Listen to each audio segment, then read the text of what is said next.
Morning runners, Coach Cliff, your running coach guru with the perfect morning run, as always with my trusty sidekick McKenna. She's back here just exploring, I think, so we'll stand here for a little bit and let her explore.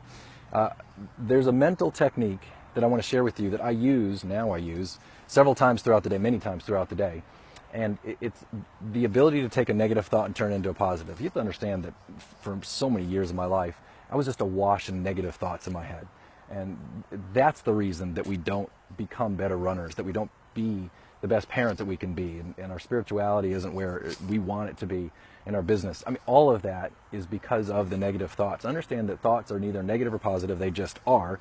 It is us that attaches a meaning to it. So whatever thought that it might be, we've chosen to put a negative spin on it, but the next person next to us might think it's positive. So here's what you do. Take a negative thought and let's turn it around. Here's how you do it. So let's say that you skipped your run this morning. Super simple example. You skipped your run this morning, you're feeling super guilty. So that's the what. What is it? I skipped my run this morning and I'm feeling really guilty. I don't like that. It's beating me up.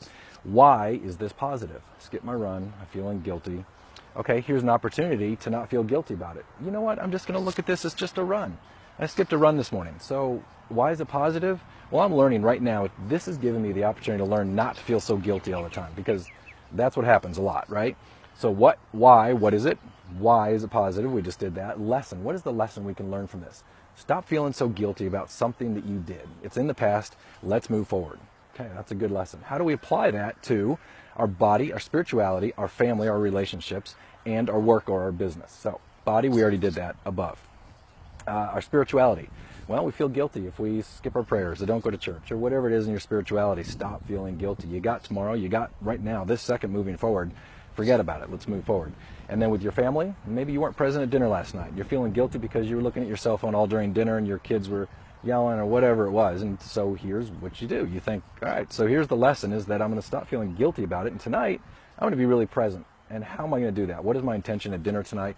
When I'm with my family tonight, what's my intention and how am I going to be? And am I going to show up with power in my life with my family? And then your work or your business. You know, I own businesses, and so for me, there'll be guilt that feels in that I'm not doing as much as I should for my managers and my employees, and I feel that a lot of times. So this is an opportunity for me to say, okay, so what am I going to do? What am I going to commit to going forward? So that's what it is. What, why, lesson, and apply it to the 4 areas of your life. And then when you realize that it's not necessarily a negative thought, it was only a negative thought because you said it was a negative thought, and you can turn that around to the positive, it can change everything. So think of the negative thoughts that you have during, before, after your run, about your running. Are you beating yourself up so that you can't be the runner that you need to be? And are there other areas in your life that you're beating yourself up that flow into your running? Or are there areas that are flowing into your family, your relationships, your business? The answer to that is yes. So stop the negative thoughts, and that's how to turn it back around and turn it into a positive thought. Hope this helps. Have a great day.